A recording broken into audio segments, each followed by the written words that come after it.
Run steep, get high. Run flat, stay low. Run the mountain, run the road. Run past the 8 stand to the commode. Oh, run steep, get high. Run flat, stay low. One stream, two guys. Mountain Outpost. Now here's your host. Hello, welcome to episode 39 of the Mountain Outpost podcast. I'm your co-host, Jam Jamil Curry, here with Skizzlefresh Skylar Hall. Hopefully you can hear me this evening. How are we doing? Oh, that directed at me. Yeah, exactly. Yeah. Or anyone else out there, but yes. How are you? Doing? Yeah. I'm good. Yeah, back in the Bay Area after the travel down to San Diego this weekend. So legs are still in one piece. My heart did not explode, even though I was riding VO2 max for like 40 minutes there, apparently. So very, very fun data in the Strava. But yeah, man, all things are great, especially because the Niners also won yesterday and we're going to the playoffs after. I honestly thought my heart couldn't take any more after the race on Saturday, and then they put me through absolute hell. And then Clay came back. So there's like a good weekend of sports overall. But we're here on a special Monday edition because that's what we do. We got to give the people what they want. That's right. Things are solid, man. Yeah, we're trying. How you holding up? I'm good. We're trying to keep it rolling. You know, week in, week out. So it feels good to get it done on a Monday. No worries. Should be good.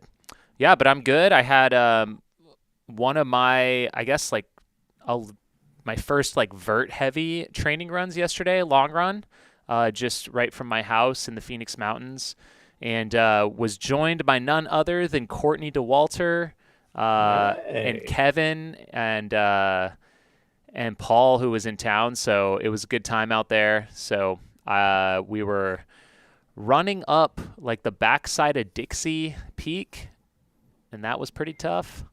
And yeah, it was a good day. We got in about 23 miles with 7,000 feet of climbing. So I was totally trashed after that yesterday, like completely spent. And it was definitely warmer of a day than we thought it was going to be here in Phoenix. Yeah. Started out a little chilly, but it got hot. I mean, I'm trying to think through your training off the top of my head. I feel like that run had probably more vert than you've done in any given week as of late. I feel like it's a fair approximation. I mean, we're talking about you were doing speed work on the canal a few weeks ago. So you might be right. I can check real quick. Yeah, you're absolutely right. I think my highest week was 6,400. Yeah, and I had one that was 6,000 that included that Cave Creek Thriller race that I ran. So yeah, in one day, more than I've done in any week so far in this build. Yeah, and that was a 73-mile week for me. So we're starting to get there. Consistency is the name of the game, boss. And that's right. We're finally seeing you. Like, I think actually in terms of the life cycle of this podcast, this is the most consecutive weeks you've actually ran. Yeah, I think we can officially say that this is the most consistent training that has ever been accomplished. Oh, and if this podcast was 4 years old, it would also ring true, I think. I don't think I've been this. Possible. I don't think I've strung together 8 weeks of running 6 to 7 days a week in a lot of years. Quite sad. I feel that. Yeah, it's okay. This is new year. Yeah, new you. New us. Hey, that's right. I'm on the train too. And I didn't even wait for the new year. I got it started in November. So we're correct. We were preparing to be strong, and here we are. Well, much like folks who race this weekend that we'll be recapping soon, you can't just show up on January 1st and be like, I'm going to start training now, because races are already happening. So it's important that we carried that I don't know, that momentum. We started some momentum. We got the ball rolling. We started the snowball developing, that little avalanche, so that by the time we got to January, in a position where it's like, oh, this is sizable and it's rolling downhill and it's just going to keep going. That's that is inertia at work. So Absolutely. excited. Well, if you are new to this podcast, I'll kind of take a step back real quick. We are going to be talking about a couple big topics in the ultra running world and more of the road, track, cross country, flatter world.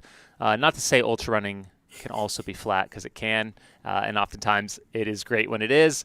But we're going to be recapping some of the top stories of the week and what's happening in the sport of running from a holistic picture.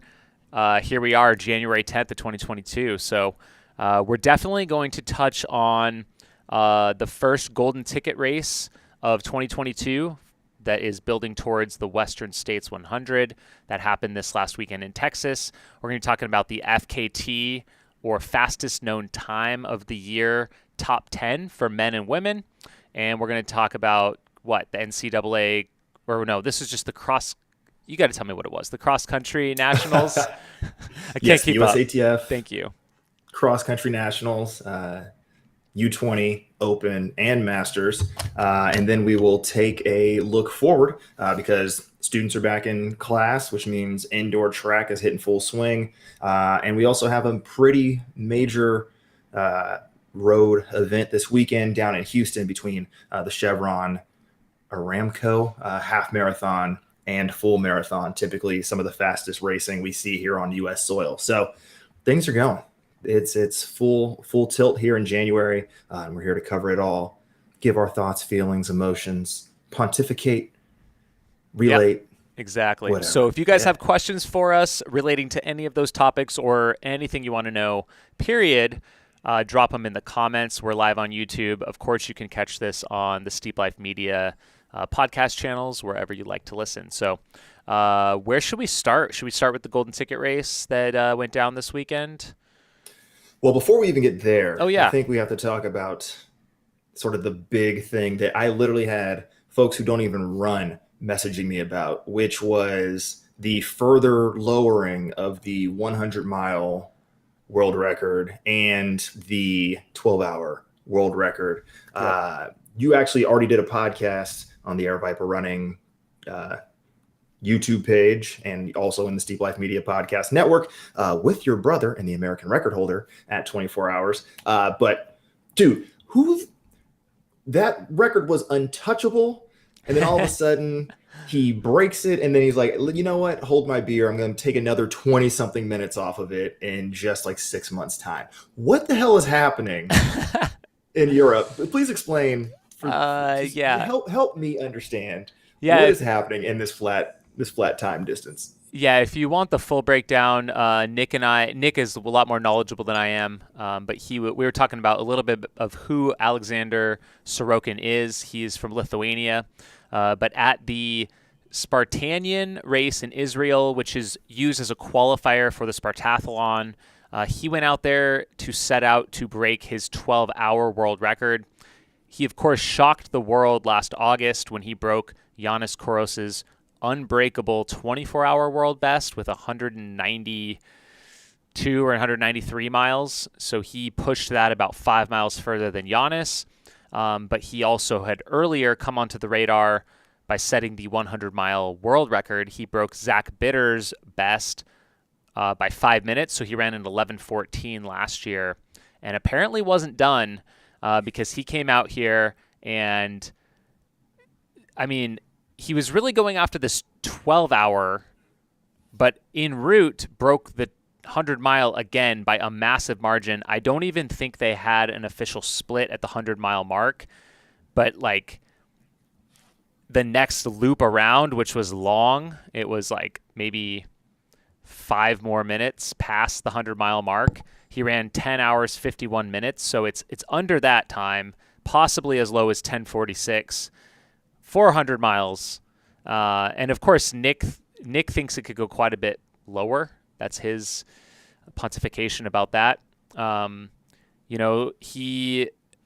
Sorokin's been training exclusively for this event, like this kind of distance and range for quite some time. And I guess he's now sponsored by Nike, so he can train full time. So I think whereas last year he wasn't a full-time athlete, now you're seeing, I guess maybe even the beginning of what he can do as a full-time athlete, which is ridiculous. He was training in Kenya prior to this event and, putting in 130 to 180 mile weeks.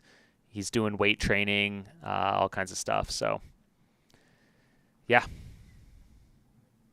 Wow. It's baffling how someone can just cruise so comfortably and then still ratchet it down at the end there. So it'll be interesting to see what's next on his target list without a world championships coming for, isn't it like fall 2023?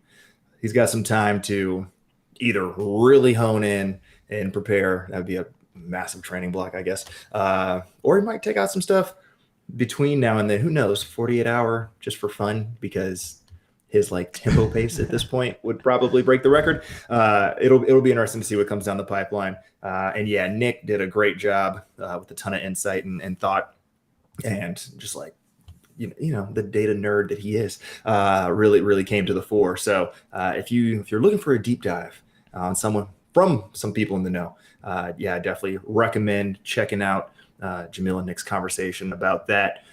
So yeah, that blew up the world. And then we come back stateside for Bandera, where folks had a bit trickier of a time because there's actually rocks and trails and things like that down in Texas. And not everybody got to the finish line, but those who did definitely were vying for those golden tickets. So, sir, it's your world. What went down on the mean trails of Tejas? Yeah, I've never been out to this race, so it's a little tough. It's always tough to wrap your head around, exactly what these runners are going through out there without seeing it. But yeah, we saw golden tickets go to Marianne Hogan on the women's side, and she pretty much led from the start and was way out front, even from the first loop. So there's not a ton of info. This race is, I guess, pretty far out there, not a lot of reception to get updates out. So we basically had a split time at 50K and a split time at the finish line. And what happened in between, maybe we'll hear some podcasts from some of these folks at some point. But she led wire to wire, 1 in 9:17. And solid run. So apparently this is the third fastest time ever for the ladies out there. And then coming in dead heat after the first loop was Leah Yingling and Ellie Pell. They were 10 seconds apart. And by the time they came back around to the finish, Ellie Pell had gapped her by 15, 16 minutes. And so shout out to the Beast Coast representing for them. Ellie Pell and Leah Yingling was just outside of that golden ticket for this year for this race. So we'll see where she heads next. But both of those first two did accept their golden tickets from what it sounds like. And they'll be heading to Western States this June. Let's see. There were a couple of big names that I think DNF'd on the ladies' side. It sounds like Sarah Beal and Taylor Nolan dropped. Megan Morgan was 4th, and shout out to Air Viper Racing Team. Brianna Grigsby was 5th in 10:15. That's kind of how it played out on the ladies' side. Yeah, it definitely sounded like from reports and Instagram posts and things that the women's race was much more clear how it was going to play out at the front end, at least in terms of the winner very early on. Whereas that men's side, there was definitely a bit more back and forth and battling, which is kind of comes with the territory. You sort of historically have seen at golden ticket races, the women have a bit more resiliency. I suppose you see less just overall blowups on the women's side than on the men's side. For any number of reasons that could be the case. It sounds like that's how it went down on the men's side, though. Might have been a few major DNFs and folks just having a struggle fest on that second loop, just out there taking in the scenery, probably a little bit slower than they originally hoped. So So any insight on what happened on that men's side at all? Yeah, for the men, we saw. Actually, I should probably pull up the actual results. I'm sorry, I don't have that immediately here. Because I know there was more, I believe more of a shakeup on that one. I'm actually going to try and grab that real quick. But Jonathan Rhea was the eventual winner there. But I don't think he was up there on the first lap if I recall. I think he was top 3 if I remember the reports correctly. But Bandera is one of those weird races where, as you were saying, you sort of only have 2 check-ins, and it's when they come through at a halfway point and then they come through the finish line. It makes it very difficult to get a timely picture of what's happening on course. Historically, we've heard that it's just very remote, very difficult, no cell signal out that way. So hopefully with the investments that a lot of these golden ticket races are getting from their title sponsors, we might find some way to bridge that gap for Bandera looking at next year. I also wonder if we can get back into this afterwards, but do we then tend to underappreciate or underrank people who get the golden tickets from Bandera because we just don't have as much of a picture of how their race turned out? So by the time we get to Western States, we're like, we don't have it's not as salient because we just it's not as the story isn't as clear. Well, that's kind of what I'm saying. It is hard. It's hard for me to get the story and the sense of what's happening out there. When we have literally all we have from the race is okay, we have a time from the halfway, we have a time at the end, and then maybe the next day we've got some finish line photos or something from them holding their golden tickets up. But I'm not trying to dig on the race, but some updates from the course. I think there's enough technology today to have alternative to cell reception to at least get text updates out, and those could be consolidated into a feed. They don't necessarily need to be live images or videos, but something that's whatever aid station, we can radio it, or we can satellite text message it out. I don't know. There's all kinds of creative options where we can get some cool information out, maybe how people are looking, what's happening out there, some eyes on the field. I don't know. Maybe we'll find a way to Patreon it, I don't know. Maybe, I'd be happy to lend out my Garmin InReach devices to the crew or get some people out there maybe. So we'll see what we can do next year. Righty. So Jonathan Rhea, I'm going to go with that. Punched the ticket. 8:10 for the winning time over Tyler Fox. Tyler Fox was one of the top contenders at Black Canyon last year, I believe, and ran an 8:14 to get the second ticket. It sounds like, Tyler was leading after that first one in 3:55, so he faded quite a bit. He ran 3:55 and then 4:20, whereas Jonathan's splits were 4 and 4:09, so a little bit more even split times for him. But either way, they both were able to get those tickets. And let's see here.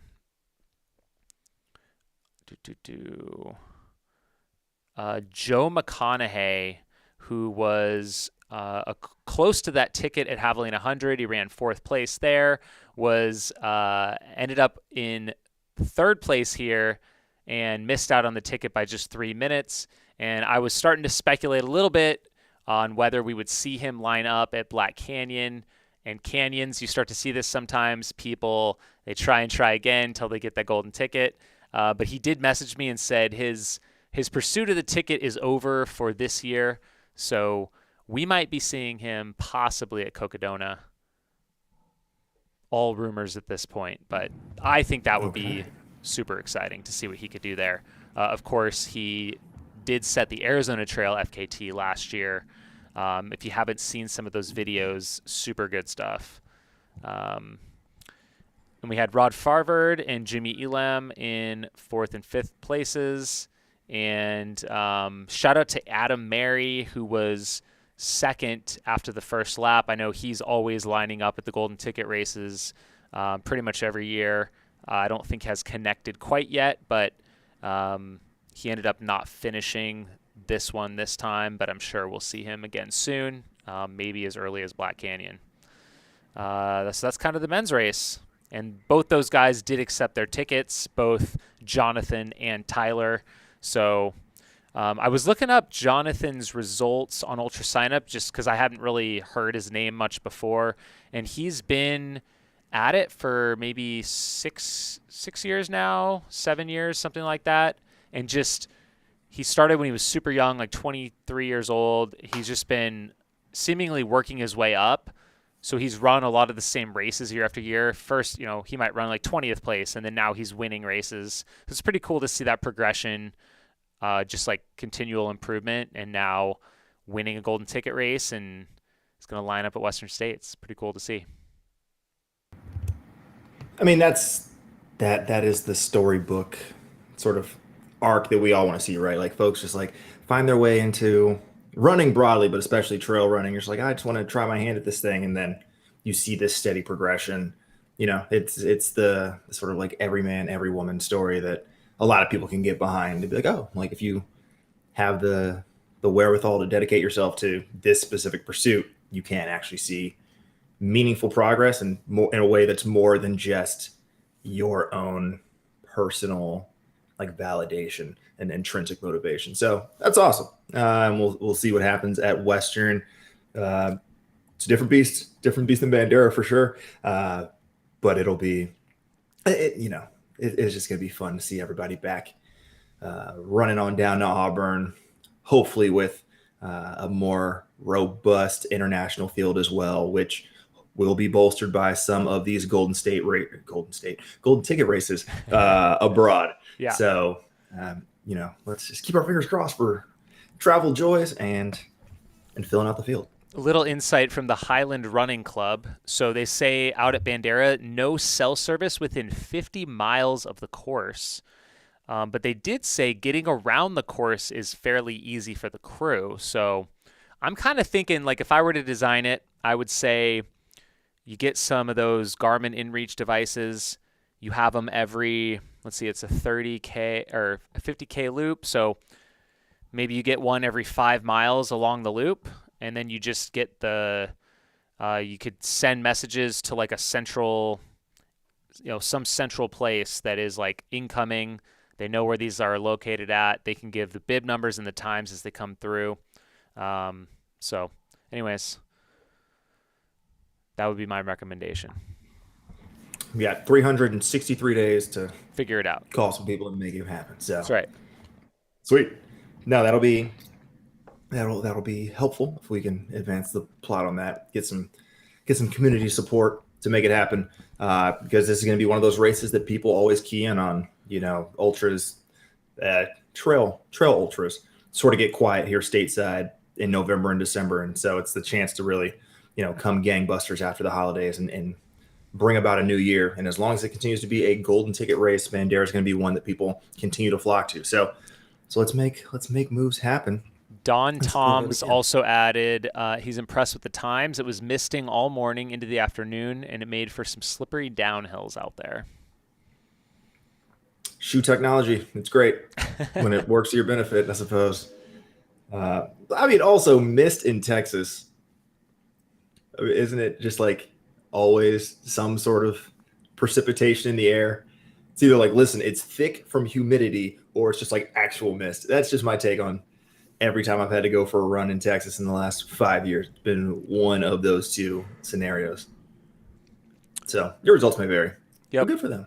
And next up for Golden Tickets, we've got, happening on the same day, within hours of each other, we've got the Tarawera 102K down in New Zealand. And then, I don't know, however many hours difference we are, we'll have the Black Canyon 100K kicking off here in Arizona on the 12th as well. So 12th of February, we've got a double Double ticket day.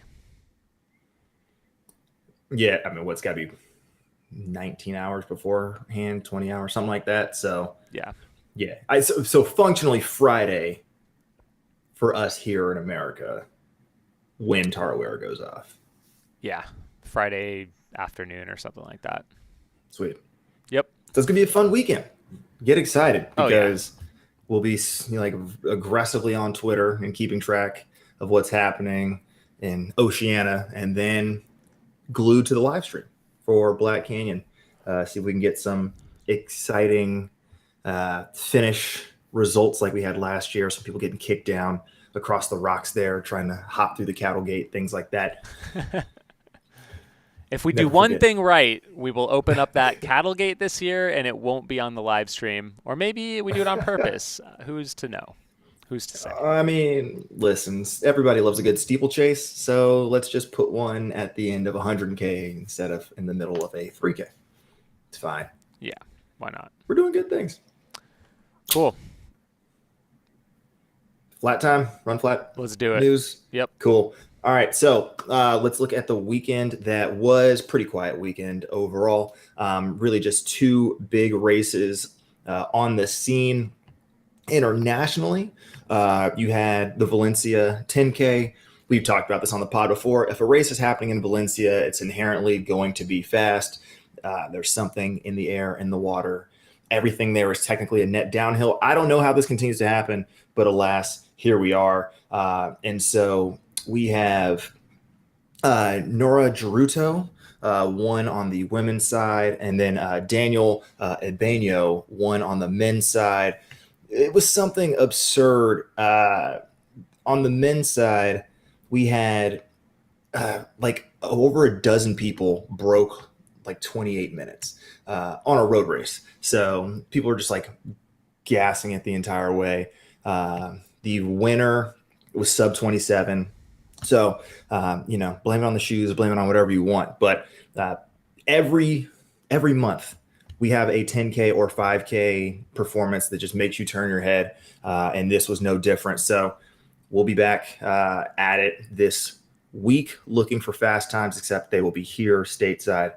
More on that in a moment. But then here in the United States, across the very mushy grass, we had the USATF Cross Country National Championships down in San Diego. You had a community 4K just for fun, which, fun fact, if you're a triathlon fan, Bob Babbitt, there you go. Bob Babbitt from Breakfast with Bob was out there. He ran it. I literally was like setting my bag down. I looked up, saw him, was like, that's weird.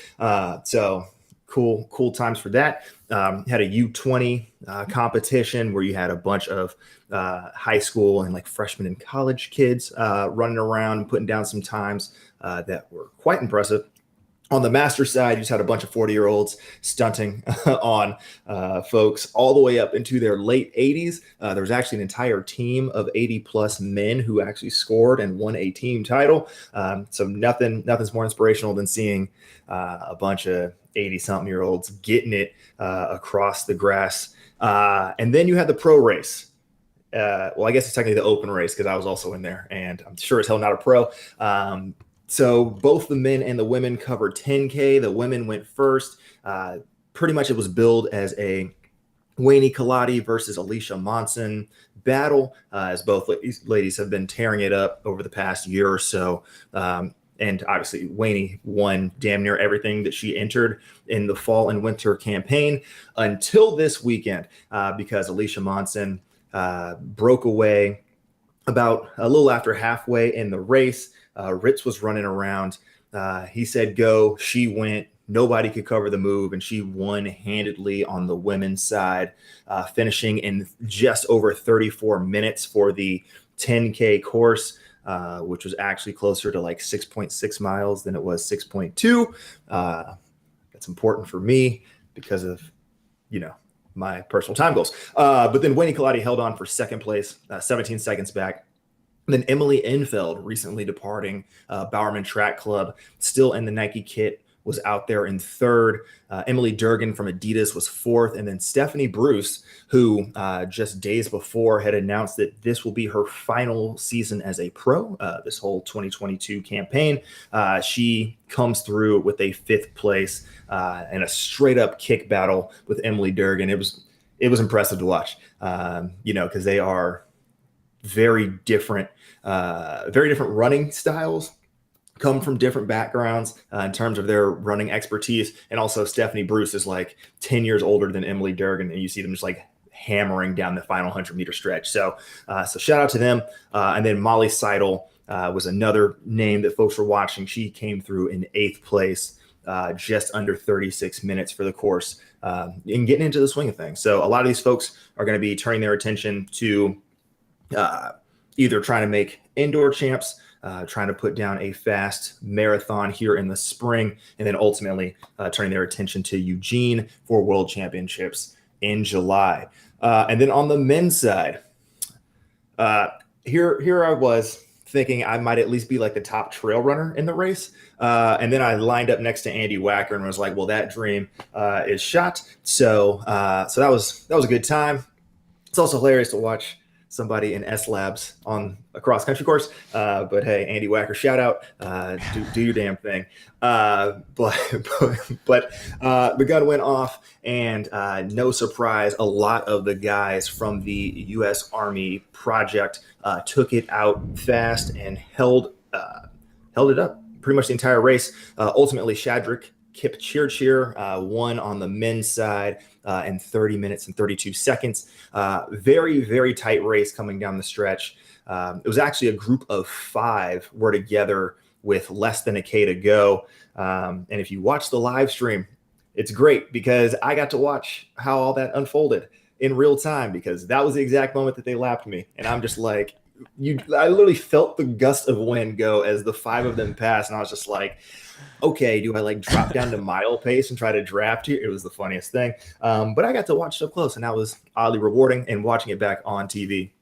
Also very intriguing. So if you have that USATF TV membership, go ahead and watch that, because you actually get to see this crazy kick finish as well. Shadrick took down Dylan Maggard, who recently left Hoka, is now a quote-unquote free agent. So this is his first race. He was lined up in Nikes, so we'll see what that means for his sponsorship outlook going forward. Sam Chalanga took 3rd, Lenny Carrera was 4th, and Bernard Keeter was 5th. So you had 3 of the top 5 representing the Army team. So they took the military title as well, because this race also doubles as the military national championships. All the armed forces field a team, and it's quite entertaining.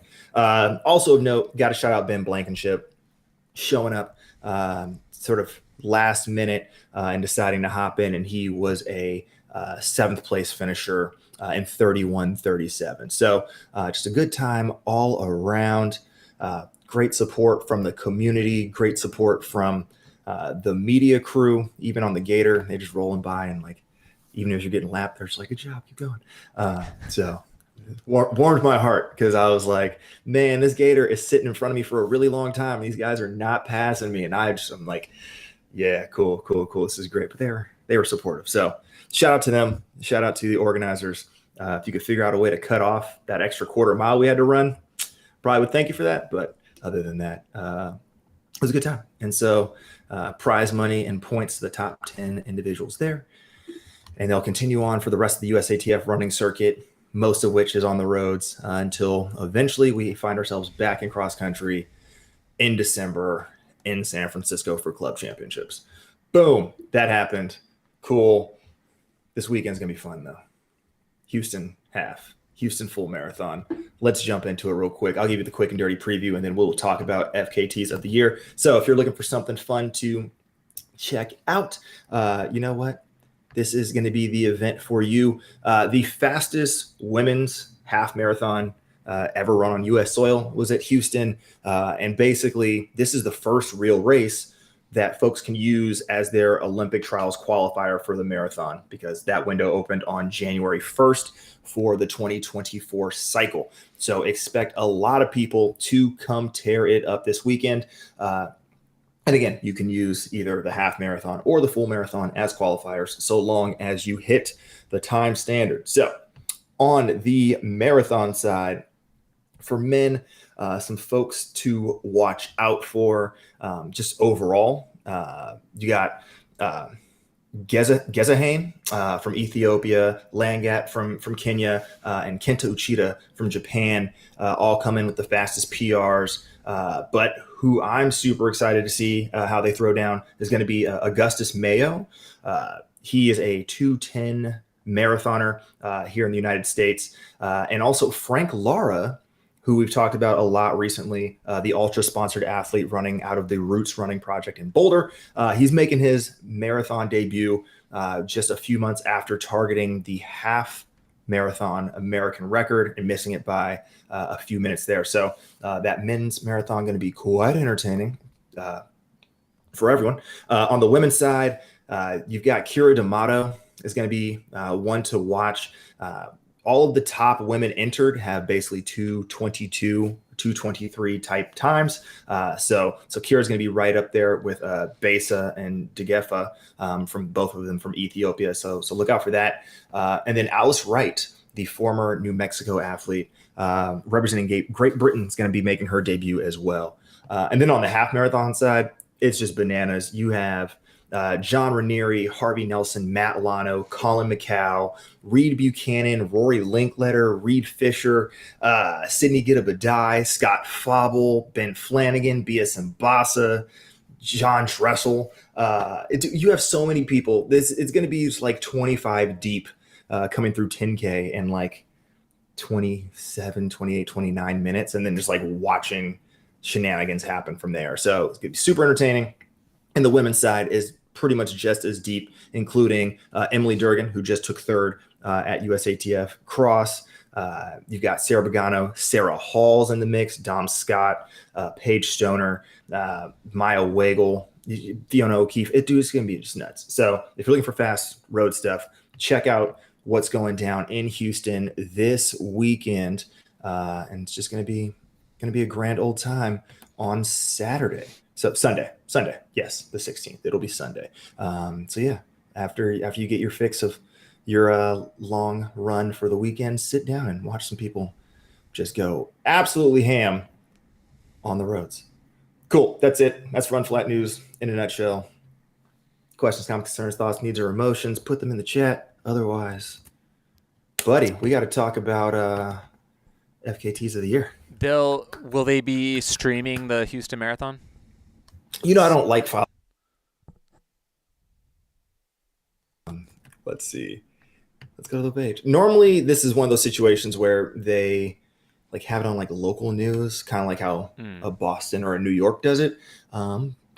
Let's see. Doesn't necessarily look like it, but yeah, I don't think it's going to be a like a live stream on their website.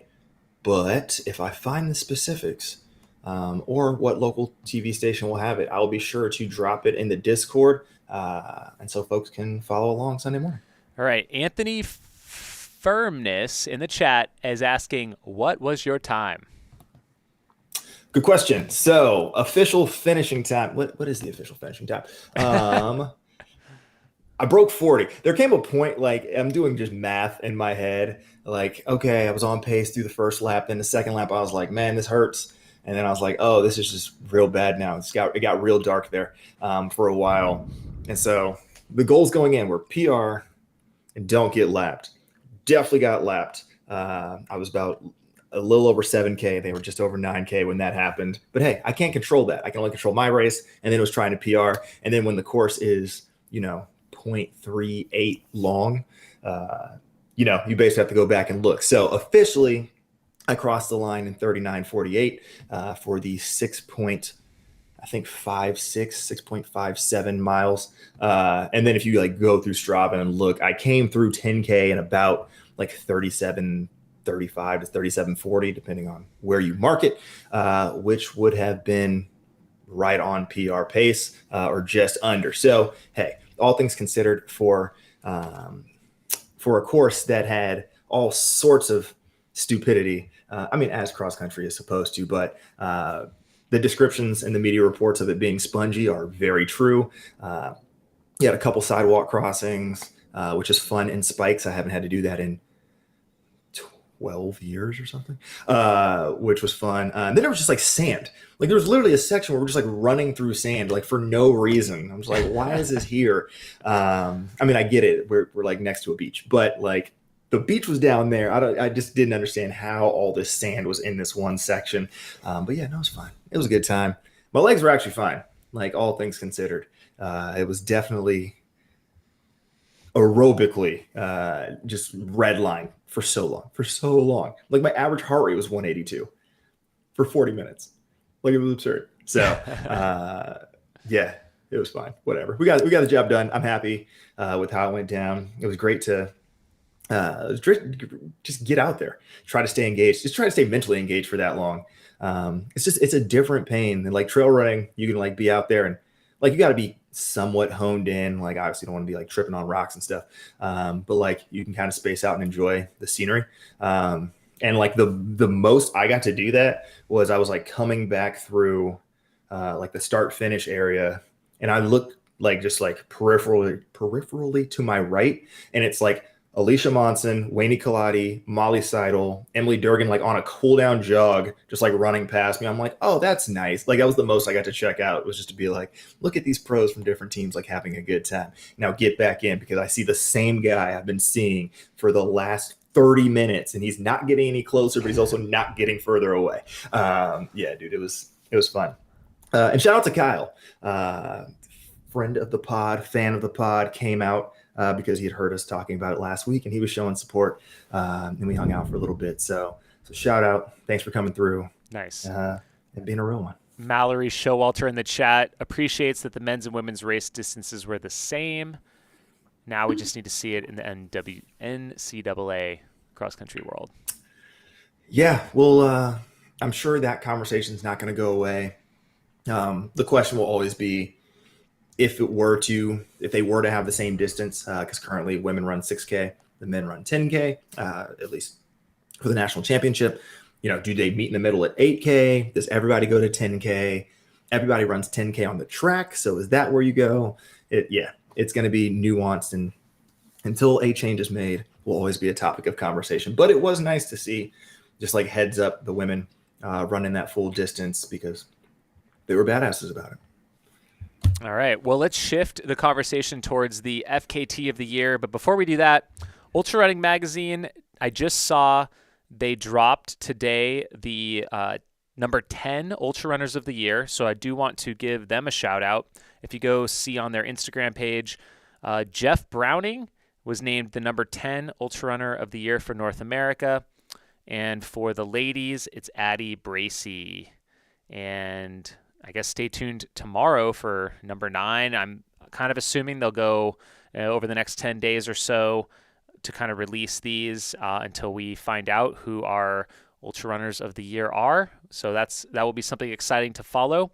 And as for the FKT of the Year, of course, fastest known times are keeping track of those efforts on iconic trails and routes that are not races, whether or not we can't get permits for certain areas, or just no one's ever done it. That's what these celebrate and track. So shout out to fastest known time. Those guys, Buzz and Peter, and everyone who's part of that team do a great job covering that side of the sport throughout the year with all of their content, and they just keeping track of all of it. It's really, I think, created just such an awesome part of the sport that is definitely needed. So without further ado, they had 51 voters submit their vote on the nominations, and they gave out the top 10 that are in just an alphabetical order for men and women.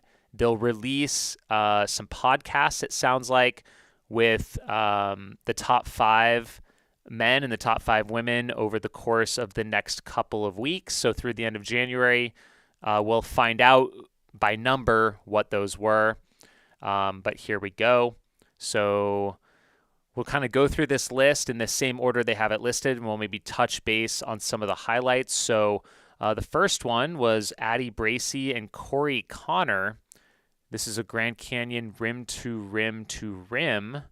Let's see if I can find some details on that.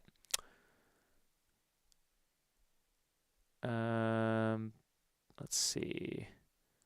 Grand Canyon crossing. I'm sorry, I'm clicking through on this here. Unsupported. Okay, so this was I guess this was the unsupported version of the women's record. So when it comes to FKTs, they have different categories. There's supported and unsupported. So supported means someone met you out there with supplies. So in the case of the double crossing of the Grand Canyon, maybe someone on the North Rim met you with water bottles and Coca-Colas and a sandwich and whatever, whereas the unsupported means you carry it all with you the whole time. So the overall double crossing record for the women is Taylor Nolan. This was set a few years ago. It's 7 hours, 25 minutes. And Addie and Corey did it together in 8 hours, 6 minutes. So I'm assuming they didn't support one another either, but were each unsupported individually. So shout out to them for that. Next up, we have Alex Borsick, the Glacier Peak in Washington. And that looks like it was a really challenging technical route, 31 miles with 10,700 feet of climbing. There's glaciers, crevasses, and she did it solo and pretty quick. So next up is Anna Troop, the Pennon Way in the UK. And this one is 420 kilometers. Took 3 days, it looks like. Yeah, 260 miles, 37.6 thousand feet of gain, and a elapsed time of 72 hours, 46 minutes, 37 seconds. Yep.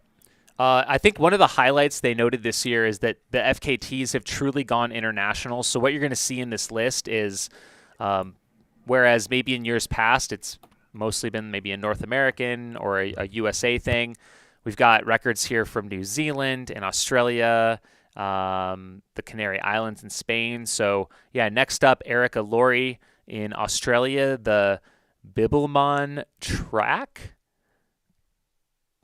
And I'm going to click on that to try and find out what that was. But that looks like it was a close to 1,000 kilometer walking trail. It is on the western part of Australia near Perth, and 17,500 meters of gain. And it looks like Erica did it in 10 days, 17 hours, which smashed all other records of any kind from men or women. So took almost 5 days off the women's record and took almost an entire day off the men's supported record. So that's huge. Lindsay Webster, the Presidential Traverse in New Hampshire. So the White Mountains of New Hampshire is some of the most challenging terrain in the U.S. And Lindsay went up there and took these records have gotten kind of like iteratively better over time. So just knocked a minute, 2 minutes off of the record in 4 hours and 33 minutes. So yeah, it's kind of getting dialed in. The men's record is 3:38, held by Jack Quenzel. And Lucy Bartholomew, the Lara Pinta Trail, also in Australia.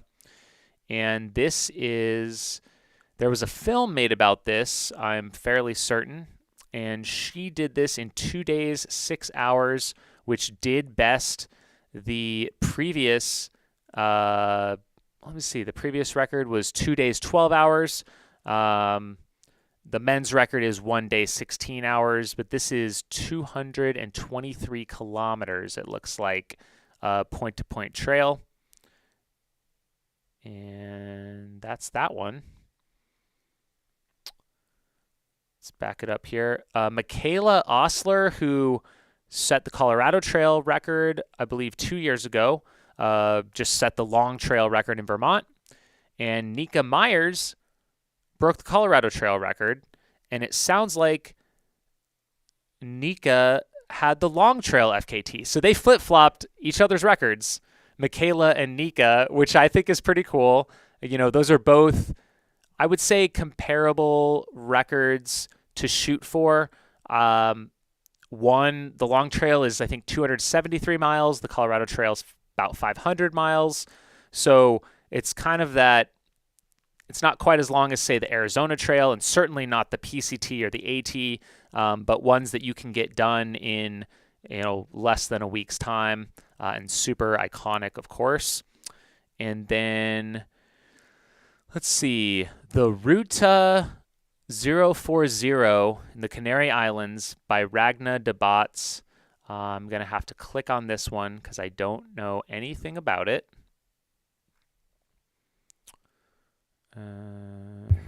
This one was a late entrant too, because I think she did this like mid-December. Yeah, 12:19, so it probably just barely snuck in there, and it was a self-supported record, which beat Emily Forsberg's supported record by 5 minutes. And this is a 53-kilometer route. It looks like you go up Pico de Tide and back down again along the same route. So you're basically climbing to the top of one of these islands, all the way to the top of the summit of this volcanic island, and all the way back down again. There we go. So those are the women's. Of course, like we talked about last week with the Ultra Runners of the Year, sometimes this is like comparing oranges to apples to bananas to pineapples. We've got a 50K route that takes 4 hours. We've also got records that take many days and sometimes even weeks that are on these lists. So it could definitely be tough to figure out and rank these. But for all those voters, we appreciate them taking the time to do that. And let's move on to the men's, unless you have any commentary on these women's records. I think what'll be interesting to see is what you alluded to earlier around the fact that these are a lot more international than historically has been the case. Will the voters weight domestic or much more better known international routes? I'm thinking like Pennine Way. Will they rate those inherently higher than they would this, Ragna's run in the Canary Islands, just because most folks haven't been up and down that mountain? I'll be interested to see if there's some sort of overlap or trend that we see within that. But all things considered, this is a pretty stout body of work, some premier routes that are run very often, making the list per usual, but then definitely some more technical elements and just new things that folks might now be booking vacations for so that they can go take some cracks at these.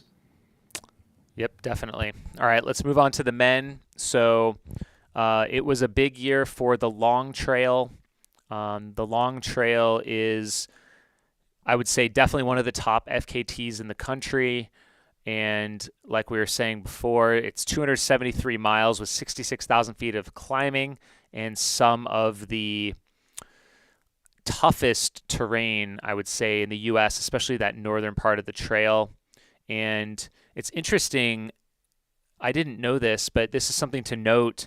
They call this a premier route on their site. And so there are guidelines for a premier route. So if some of you listeners out there are thinking about going after some of these FKTs, make sure you do read the rules before you go to all the effort and expense of trying for one of these. In order to be officially accepted as having the record, you must follow some of these guidelines. So as far as the premier route goes, you must announce your attempt in advance. You must track your attempt diligently. live tracking is recommended. And it seems like, yeah, the long trail it does do well with the voters for the awards, they say. So Ben Feinson, never heard of Ben before, pardon me, but he broke Jonathan Basham's supported record, which has held since 2009. Of course, Jonathan Basham is a Barclay Marathons finisher. Who held it before him? Ted Cave Dog Kaiser, also a Barclay Marathons finisher. And who has the self-supported record? Joe McConaughey. So some really great company. Oh, and I got to shout out unsupported record, Jeff Garmeyer. So stout company. Travis Wildeboer, also a Barclay finisher, used to have the unsupported record. I'm just going to keep dropping the Barclay hints here. But Ben Feinson, he knocked 1 hour and 2 minutes off of the long trail record this past summer in July. He was supported. So shout out to him on that one. And I do have to note, I didn't mention the time that Michaela ran, and of course she did it unsupported, so didn't break the supported record, but she knocked just 7 minutes off of Nika Meyer's time over 6.5 days. It came down to 7 minutes. Man, I have to like kick at the end of an FKT. Like that's just, it's so brutal. But hey, got the job done. Yep. All right. Next up, we also had an FKT here on the Presidential Traverse for the men. So Jack Quincy, yeah, he says here one of the hardest efforts that he's ever done, and he knocked 4 minutes off of Jordan Fields' best record, and this one has been attacked a lot lately. So you've seen in the past decade, it's gone from 4 hours, 59 minutes to 3 hours and 38 minutes, which is incredible. All of the efforts here are unsupported for this one. Those, I do have to say, those are the southbound records. Is that what we're talking about here? Next up, we've got Jason Hardrath, Washington Bulgars. What are the Washington Bulgars, you might ask? Well, I mean, it sounds like a sports team, just so we're all clear. Okay. It is the set of the 100 highest mountains in Washington. It is the premier peak bagging objective in the Pacific Northwest. So we're talking about at the tip of the top, Mount Rainier, 14,411 feet. And then if you do 100 mountains, the lowest one that you will have to summit is 8,320 foot tall Tupshin Peak. And there's a whole list of these things. They are scattered all across the state of Washington. It looks like the majority of them are in the northern parts of the state. So kind of, I guess, I don't know my Washington geography very well, okay? But it's the northern part. Let's just go with that. And Jason Hardrath did this in 50 days and 23 hours. The previous record was 410 days. So these are a different style of FKT. So just like we were saying, there's you can have an FKT that is just you go up and down one summit. FKT could be an entire hiking trail or walking path. And then you've got these special types where you're bagging a certain number of peaks, the 100 tallest in this case. It might be all of the 14ers in Colorado. It might be the 40 peaks above 4,000 feet in New Hampshire, like whatever it is. It's a niche part of a niche sport. Yeah, so having now pulled up the map for this, you are correct. There is a lot in the northern Washington range, sort of east of Bellingham, east of Everett, in that what North Cascades and what Okanagan, Wenatchee, I think will take credit for a bunch of these. But it's rude because there's also like 5 that are just like not up there. And the fact that you still have to this entire thing is done on foot, if I understand correctly. So you still have to like knock out those 5 that are just like scattered around like Yakima and like almost the Oregon border, and then get your way up there and bushwhack like crazy to all those other peaks is absolutely insane. So this was apparently roughly 870 miles with 412,000 feet of gain in under 51 days. So that's, not even like 2 months time. So it's like a great summer project, maybe more than just that. That's like an understatement. There's a great that's a life project. There's a great comment here from someone that says only 4 of the 100 have trails to the top. So you're just straight up bushwhacking up these. They're talking about 4th and 5th class terrain, route finding, multi-day deep backcountry pushes, coordinating 3 different boat rides to gain access to certain peaks. Wow. It sounds like a lifetime of adventures in 51 days. Pretty incredible. Yeah, this is absolutely insane. I think automatically is going to jump pretty high up there. Although we know my personal feelings from last year around things that are just ridiculous athletic accomplishments might not necessarily be, might not garner the same respect. Thinking about that Pikes Peak annual record ascents. But yeah, this is also just like logistically nuts. So shout out to like anybody who helped this record come to be, because this, I mean, obviously Jason had to do the work himself on foot, but that takes a team. That takes some folks who are like invested in your success to pull that off. So that's impressive. It's impressive across the board. A little more about Jason. It sounds like this was his 100th FKT project that he's done, and he wanted to prove and redefine the Bulgars list, that it's possible to be done in a season, whereas I think most who have done it, as we saw before, take like a year or more, maybe 2 seasons worth of this, probably like 2 full summers, spring, summer, fall, maybe 2 of them to get this done. Pretty impressive. It sounds like there's a lot of rock climbing involved, glacier skills. This is pretty impressive, I will have to say. Like I'm pretty overwhelmed, and it sounds like there will be a documentary released around this project. So yeah, go to jasonhardrath.com, bookmark it, follow him, and that should be a good one to get your juices flowing for some peak bagging. Absolutely. Joe Stringbean McConaughey's Arizona Trail FKT. This was incredible to watch unfold this spring. He did this in 13 days, 3 hours. He was on pace at one point, I think, to do it in 10 or 11 days, but he hit some heinous snow on the north rim of Grand Canyon, and at one point quit the trail and was like, went to a hotel and said, I'm done, and got convinced to go back out and finish it and post hole through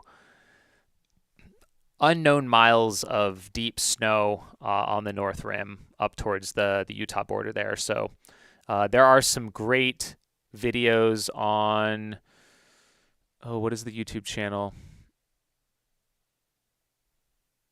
I'm going to click on it here. Whoa. Pilot Field. What? Okay. Oh, we're hyping up other YouTubes. All right. No, I'm just kidding. Yeah. Pilot Field YouTube channel. That's where you can find the Joe McConaughey Arizona FKT project. We are doing that.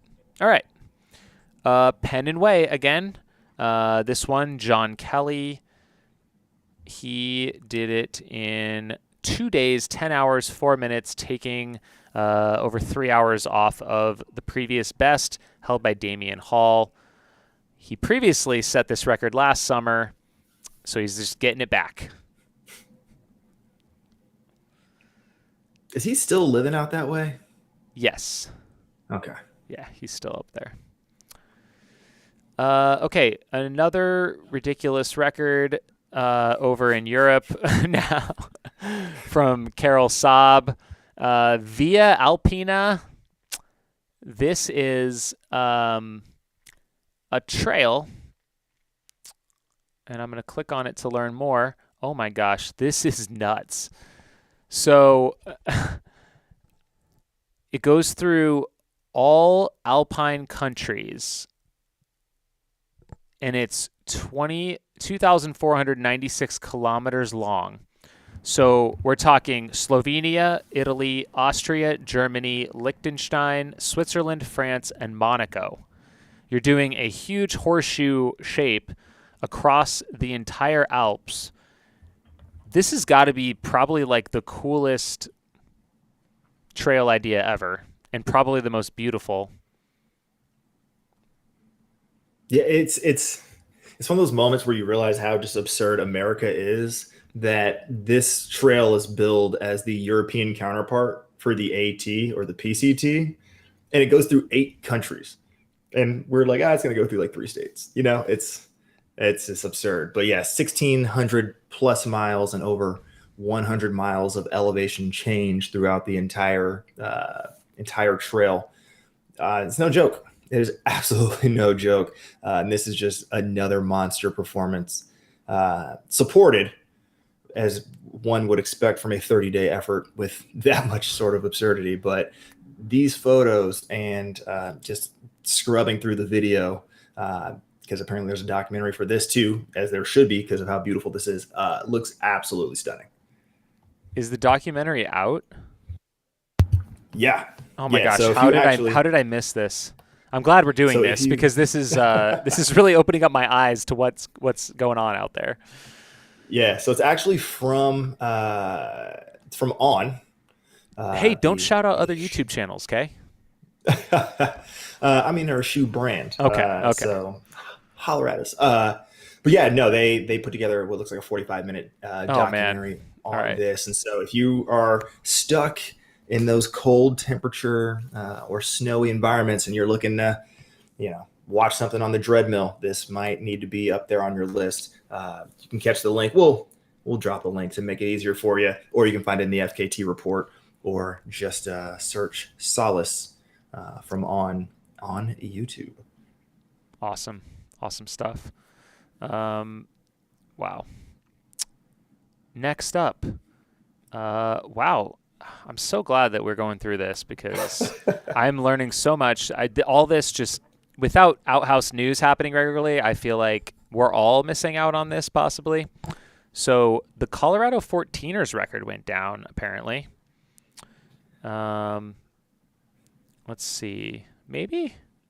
Yes, which is insane. Because at face value, like when I first looked at the list, I was like, "Oh, this has to be the obvious winner for all the top 10 that are listed." But then we just walked through 2 absolutely insane, 30 to 50-day adventures, and this is yet another 43-day adventure to take down all of the 14ers in Colorado, self-powered. Okay, so there's so many different ways people do these records. So it sounds like just on foot the entire time. So this is the on foot record the whole way. But whereas, because Joe Grant, oh my gosh, okay, I've got to dig into this. Joe Grant holds the self-supported record, but the multi-sport. So he biked between, whereas Powell Zafruga, he walked between them all. So that took him longer than Joe and longer than Justin, who both did the multi-sport, but it is a record. Of course, no one has come close to Andrew Hamilton's insanity from 2003, where he did it supported, self-powered in 19 days, 10 hours. Right? Nuts. And then he did it supported in 9 days, 21 hours. I just can't even. But this is, yeah, there's, as a record, this is absurd. It's almost 1,200 miles total and just under 300,000 feet of gain. Plus, again, these are 14ers. So you're getting above 14,000 feet of elevation with every single one of these and getting back down, right? So it's not just like, hey, I've like had to go up. This isn't, this is the vert is real category, right? You actually have to like do the descents as well, coming from these high elevations back down to, as low as 7,000, 8,000 feet, on one mountain, and then move over and go up another one of the collegiate peaks or So something. he walked. He walked between every single one of these. Yeah, correct. That's where it is. Well, he said, quote, maybe ran for like a total of 3 miles, no hitches for resupply, just grinding it out on foot, Forrest Gump style. Started at the trailhead for a bar for Pikes Peak just before 4 p.m. on July 14th and finished at the trailhead for the keyhole route for Longs Peak on August 26th before 11 p.m. All 58 Colorado 14ers, no outside support, all walking. Well, maybe ran 3 miles, no hitches for resupply, spent 3 nights in hotels, in Telluride, and then 2 nights in Aspen. Else slept in a bivvy, ate like a pig in every town I could. Wow. Go to @Projects of Science on Instagram for photos. Wow. Nuts. Yeah. And it's also like, listen, Colorado, not cold in the summer either. So even when you're like grinding between mountains, you could still be 80, 90 something degrees even at those elevations. So, it's wearing on you even when you're not in the actual process of climbing. I like the Instagram. It's basically like a photo album. There's like no descriptions of what it is, but there's like a lot of great photos. So very cool. All right. We're losing a little steam here. Let's get it back on track. We've got Peter Restorp here in the top 10 for the Chamonix Zermatt Haute route. And this is something that took him 20 hours and 26 minutes. The most famous glacier route in the Alps. And it connects these 2 mountain capitals by high altitude trails and glacial crossings. And so there are some different routes. It seems like it hasn't been done super often. And that's something to consider in voting for these FKTs, I think, is like how many people have attempted these. But sometimes you're a pioneer and you're just the beginning of something. So this was an unsupported record. It's also the fastest anyone's ever done it, supported or not. Iker Carrera looks like he helped establish this in 2012, doing it in 21 hours and 20 minutes. And Peter did 20 hours and 26 minutes. Again, another what looks like beautiful route in the Alps. Okay, we've got Sean O'Rourke with the Wyoming 13ers. And so this is, again, it's going to be a bunch of Class 4, Class 5 scrambling, glacial travel. And do we know how many there are? 36 peaks. And this was, wow. Okay, so this was a self-supported record, and it smashed the supported record. So this is probably an up-and-coming one. 8 days, 22 hours. Previous best was 16 days, 17 hours. And it looks like a bunch of these are located in, is that the Wind River Range? I'm going to call it that. Mm-hmm. Mm-hmm. So the northern winds. Yeah, a good grip of them there, and then there's some random ones. There's like one over near the Tetons, Grand Teton itself. Hello. Then there's one looks like maybe on the eastern part of Yellowstone, and a couple more over in the Bighorn National Forest. So. Mm-hmm. And then, of course, saving Timothy Olson not the least for last, Pacific Crest Trail FKT. That's a huge one. Besting Carl Saab's record by, looks like, I can't do math right now, 16 hours. 51 days, 16 hours, 55 minutes. Timothy Olson. Incredible. That's all Which I got. in any year you'd be like, yeah, no, that's not a shoe-in, like clearly an auto top 3. And now looking at this list of top 10, you're like, I don't even know, because like, I mean, when the PCT falls, it's pretty legendary. But yeah, there's also the long trail, and there's also all these other ones. So yeah, pretty insane. and again, this is going to be one of those conversations around what is just like absurd human feat versus like well-established, well-known, just inherently more vibrant in people's minds. Like they've done parts of the PCT, they know somebody's done the PCT, whatever. Right. You know, Versus the Via jump. Alpina. Right. And you're like, all right, cool. Like I know UTMB, so it's kind of the same thing. It's like, well, no. Yeah. And it's apples and oranges. But it's also very interesting that a lot of these men's records are just like straight up month to 2 month endeavors. Not a lot of 50Ks and real short efforts making it on the list this year. You know, I'm sure with races coming back, some folks might turn their attention to shorter FKTs in 22 and 23 because they have other places to exercise some of their competitive juices. But we also see these FKT specialists that are out here just sniping. I mean, what Jason, you said that Washington was his 100th FKT. So who knows? Are we going to see the specialists dominate? Are we going to see more routes become established enough that they're going to see regular attempts? Are we broadening the portfolio of places that we're going to see some FKT assaults?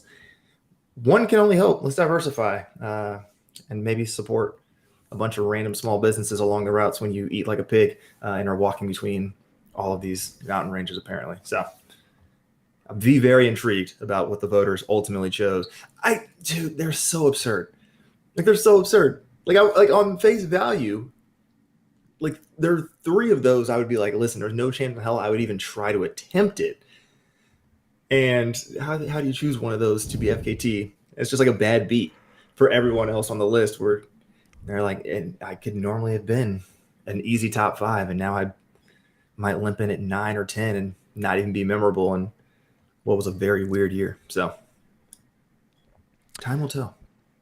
Yep. Yeah, Jason Hadrath, you just go through, you can actually click on his name on fastest known time, and it's impressive what he's done over the last couple of years. So 2018 is when he started doing these, and he's hit up a lot of the big ones. He's had to earn back some of these that have gone to other people, like Mount Shasta. He seems to be doing that one a lot.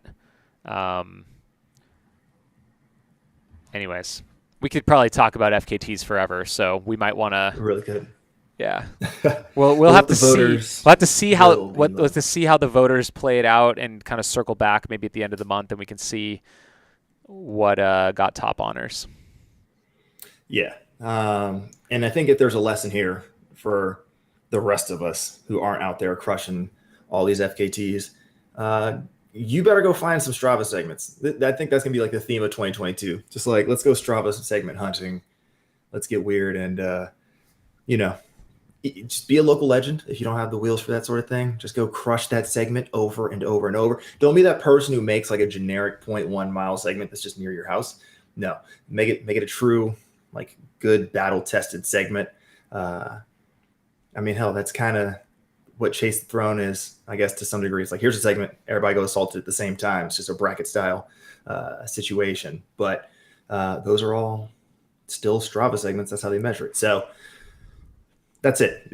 That's everyone's homework this week. Find a local Strava segment. Or if you're like, hey, I'm going on vacation somewhere, you find that Strava segment. And you're like, hey, that's my mission this year, is to dominate and move up the board. At least roll up on the this year leaderboard if you can't hit the all-time one, and see what you can make it happen. Get up on that leaderboard. Slice of paradise. Yep. Make it work. Sweet. Well, let's open it up. If we got any questions in the chat room, please jump on in. Was there anything else we wanted to cover this week that we missed? Probably forgetting something. Always. The one thing I forgot is Nick Willis. Oh, yeah. Yep, he was doing his 20-year streak, or attempting to create a 20-year streak of sub 4 miles. The 38-year-old ran a New Year's Eve mile just after the stroke of midnight.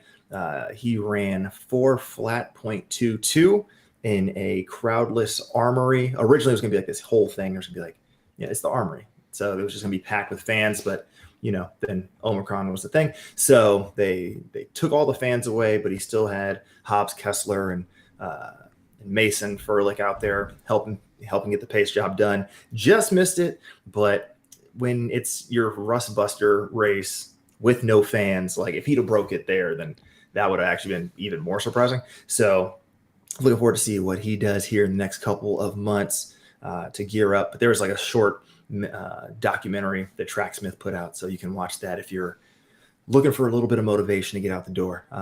But Nicky Dub, just father, professional, good overall guy. We had a quick shout out. One of the FKTs that didn't make this list, but one of the biggest in Canada, fell this year. The Bruce Trail, it's 600 miles, was set by Karen Holland, and it was the overall FKT under 9 days, and she is running Western States this year. So keep an eye out for that. And yeah, if you guys have any other questions, drop them in the chat now. We'll get to them. Buckeye Jen is hoping that Carl can make it back to Barclay this year. I hope so as well. I know there might be some rumors that it's going to be a lot of internationals in the field this year. So hopefully those that couldn't make it last year can make it over this year. We'll kind of have to see how that plays out this spring. It's going to be lit. Oh, man. So a little quiet in the chat tonight, but that's all right. That's what happens on Mondays. Yeah, people on that grind. Totally caught off guard. Yeah. What we do. Hey, but we've made sure that we gave the people what they needed this week.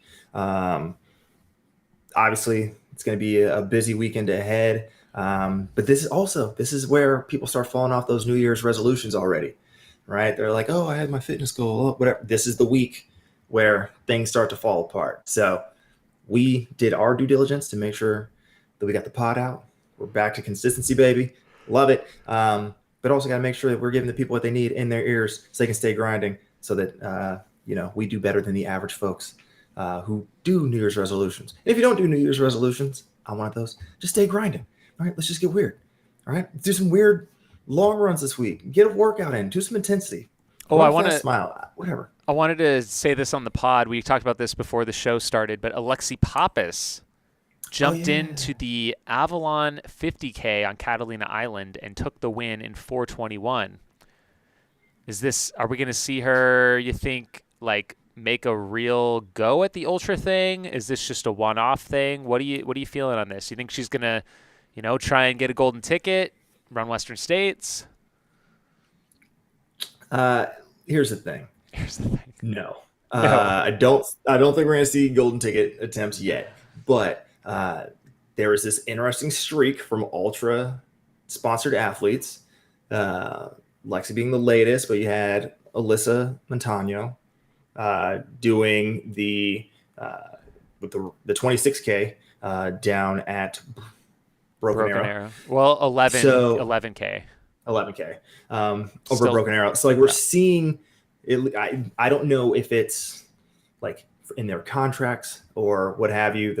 They just have more space to play. It's not the same cycle of, hey, like go to these major marathons, do these specific track events, and like rack up appearance fees. Like maybe there's a bit more leeway that they have. So hopefully we'll see this is a more regular occurrence. I don't think it'll be a full-time thing. But then again, she competes for Greece. So the standard to make the world team, or Lexi specifically, to make the world team or to make the Olympic team in 24 might not be as competitive. So she might be able to play around on the trails and in the ultra space a little bit more, and then be able to ratchet down to hit the A standard still and not have to have a aggressive pathway to make the Olympic team for Greece. We'll see. I don't know, but time will tell. I'm excited about it. Hey, it's another Bay Area native taking the trail scene. So if she wants to come back home, she went to high school literally like right next to Redwood Regional Park. Like those should be very familiar to her. She can come through and run some of the races up here. Nice. All right. Well, I think that's about all we got for this week. So, yeah. Thank you all for tuning in. Thank you for catching up, and we'll see you this weekend as you. Okay. I will see you in person this weekend. I will be back in the Valley. We'll get weird. Maybe this time we'll actually go meet people, and we'll put it in the Discord. Hopefully we can carve out a little bit more free time. But sounds great. Holiday weekend.